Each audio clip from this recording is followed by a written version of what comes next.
Bonjour chers étudiants, chères étudiantes, ravi de vous rencontrer aujourd'hui à travers cette capsule vidéo au sujet de la pensée infirmière. Il s'agit là d'un module transversal ayant des liens divers avec plusieurs domaines puisqu'on ne peut pas isoler toute réflexion sur la pensée infirmière des autres domaines de recherche scientifique, notamment la sociologie, la psychologie, les domaines biomédicaux et bien d'autres. En revenant à vos réponses sur la question « Qu'est-ce qui vous vient à l'esprit lorsque vous entendez le mot infirmier ?», deux dimensions caractérisent vos réponses et par conséquent vos perceptions liées à ce mot infirmier. D'abord, il y a la perception d'infirmier comme étant un simple exécutant des soins prescrits par le médecin, et il y a également la vocation d'aide s'inscrivant dans la dimension éthique. En réalité, ces perceptions ne sont pas étranges dans le contexte marocain et l'objectif principal de ce module est effectivement de vous pousser à remettre en question ces représentations qui vous ont été transmises pendant des années et des années en proposant un voyage sur l'histoire de cette profession infirmière et à travers laquelle on propose également une version différente qui qualifiait la discipline infirmière comme étant une science autonome ayant un objet bien distinct des disciplines biomédicales. Mais en ce faisant, je tiens à noter que mon objectif n'est pas de vous présenter des informations, car vous les trouvez facilement partout sur le net, mais c'est surtout vous encourager à remettre en question tout ce que vous avez appris au sujet de la profession infirmière et de restructurer les informations avec un esprit critique pour que vous puissiez vous positionner par rapport à ce domaine, surtout que vous avez choisi d'y appartenir. L'un des éléments que vos perceptions sur le mot infirmier ont soulevé est cette notion de soin. Et l'un des verbes que vous avez collé au qualificatif infirmier est le verbe prendre soin. En fait, ce concept central sera notre fil conducteur pour reconstituer les pièces de l'histoire de la profession infirmière, mais de manière très brève parce qu'il y a beaucoup de choses à dire là-dessus. Et à vrai dire, ce concept de soin était effectivement le fil qu'a suivi Marie-Françoise Collière pour retracer l'histoire de la profession infirmière. Marie-Françoise Collière était une infirmière et une enseignante, titulaire d'un diplôme des études approfondies en histoire des civilisations et d'une maîtrise des soins infirmiers en santé publique. Dans son ouvrage « Promouvoir la vie », qui est une étude sociologique et historique, Marie a abordé les principaux sujets sur l'évolution de la pratique des soins ainsi que la perception des femmes soignantes au fil des siècles. Le point de départ revient à la période préhistorique. En fait, l'une des caractéristiques principales de l'Homo sapiens, auquel nous appartenons évidemment, est la capacité de vivre en groupe, contrairement à l'homme néandertal par exemple. Vivre en groupe a imposé une distribution des rôles. Sans entrer dans les détails, les premiers critères adoptés pour constituer cette distribution des rôles fut le sexe. Ainsi, les hommes s'occupaient de la chasse et de la protection du groupe contre toute menace. En effet, les hommes primitifs étaient obligés de bouger tout le temps, ce qui explique la nature plus musclée du corps de l'homme. Alors que la femme s'occupait du foyer et des enfants, c'est-à-dire elle assurait la continuité de l'espèce. La femme qui bouge peu et qui enfante avait la possibilité d'observer la nature. D'ailleurs, c'est cette observation qui lui a permis de découvrir l'agriculture qui fut l'un des points virages de l'histoire humaine. Mais ce qui nous intéresse, ce sont les conclusions des observations de la femme pendant la préhistoire qui ont permis la continuité de l'espèce. La femme qui enfante avait besoin d'aide au moment de l'accouchement. Donc les premières qui venaient à son aide étaient les autres femmes. Ainsi, la femme a développé les premiers soins en ce que nous appelons aujourd'hui les soins en obstétrique. Puis, en observant la nature, la femme a pu utiliser des plantes pour soigner certains problèmes de santé et ce fut le point de départ de la médecine traditionnelle qui continue à exister jusqu'à nos jours. La femme a appris également comment utiliser l'eau pour se nettoyer et nettoyer son bébé et son domicile en donnant lieu à ce que nous appelons aujourd'hui les soins d'hygiène. Bref, la femme a donné naissance aux soins comme nécessité pour perpétuer l'espèce. Mais l'évolution de l'être humain n'était possible que grâce à deux éléments, à savoir la capacité de vivre ensemble et le développement de cette vocation de venir à l'aide de l'autre qui est en situation de détresse, c'est-à-dire de prendre soin de l'autre en situation de faiblesse. L'être humain a appris à prendre soin de lui-même grâce aux découvertes de la femme.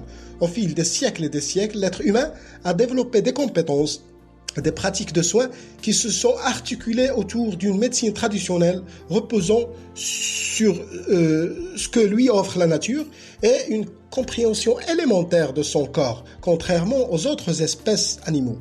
En même temps, la conscience humaine a ancré cette vocation d'aider l'autre en faiblesse.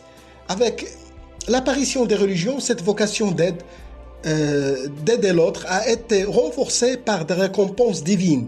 Et nous allons voir au Moyen-Âge l'apparition des gardes malades qui étaient des religieuses ou des femmes prostituées qui cherchaient le pardon du Dieu à travers les activités de bienfaisance.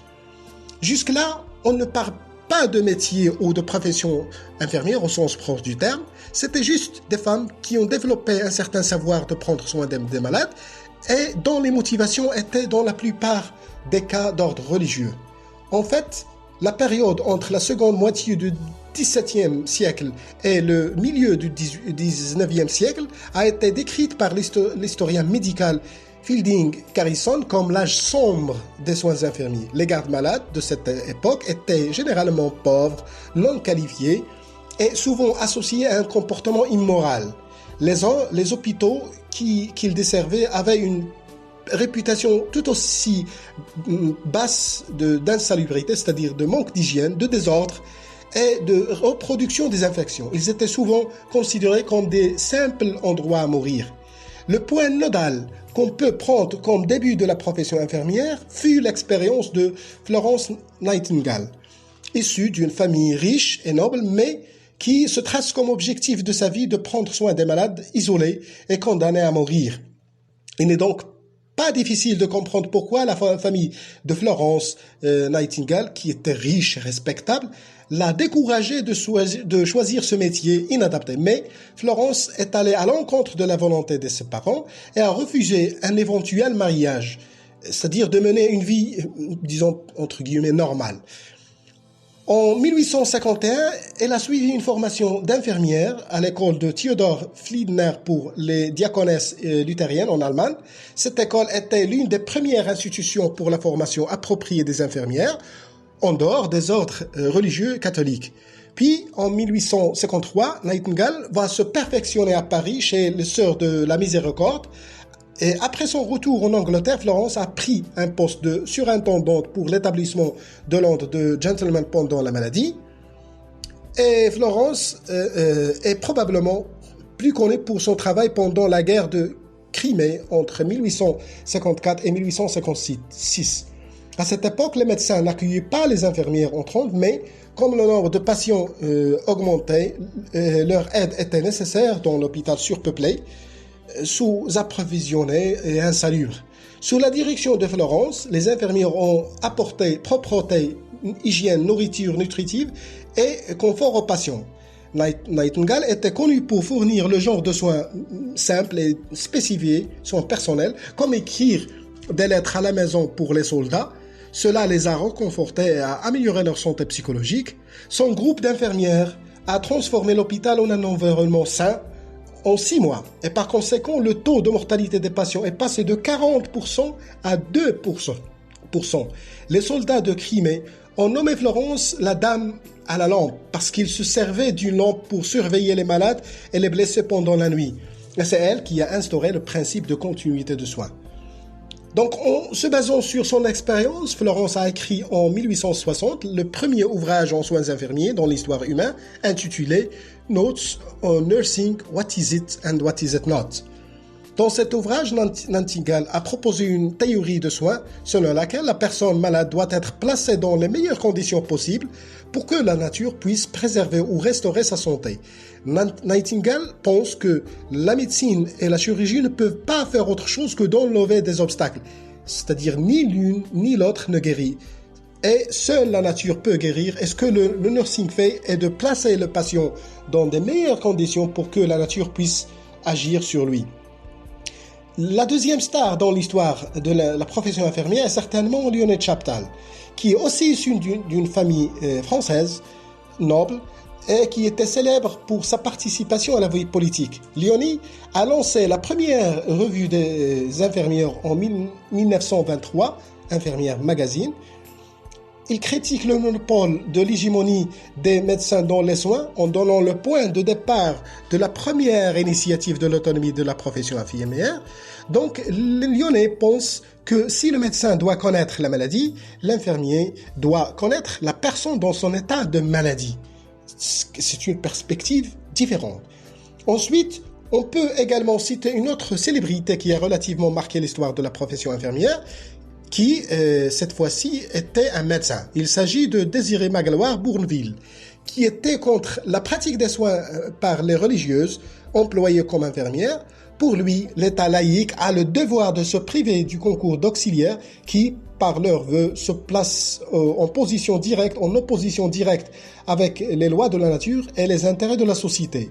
Désiré Bournville fonde les premières écoles françaises de formation des infirmières laïques en 1878. Toutefois, Bournville ne croyait pas à l'autonomie de la profession infirmière et adopte la notion d'exécutant du médecin qui a dominé la France jusqu'aux années 80 du XXe siècle où ce principe a été remis en question.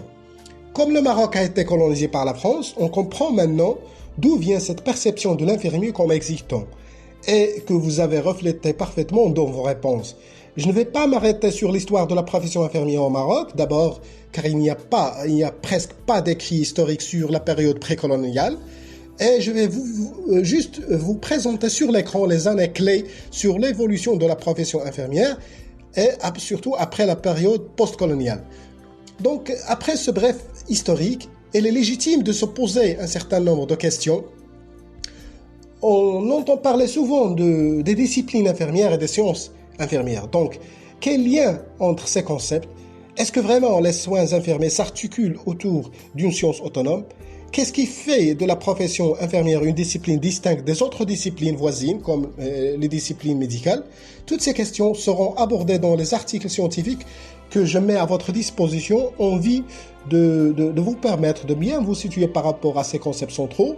Comme j'ai dit dès le début, mon objectif, ce n'est plus de vous fournir des informations, mais surtout de vous initier à la réflexion et à la recherche, puisque vous seriez les porteurs de la flambée de cette discipline, aussi noble et riche comme domaine de recherche. Donc, bonne journée à vous tous et à bientôt.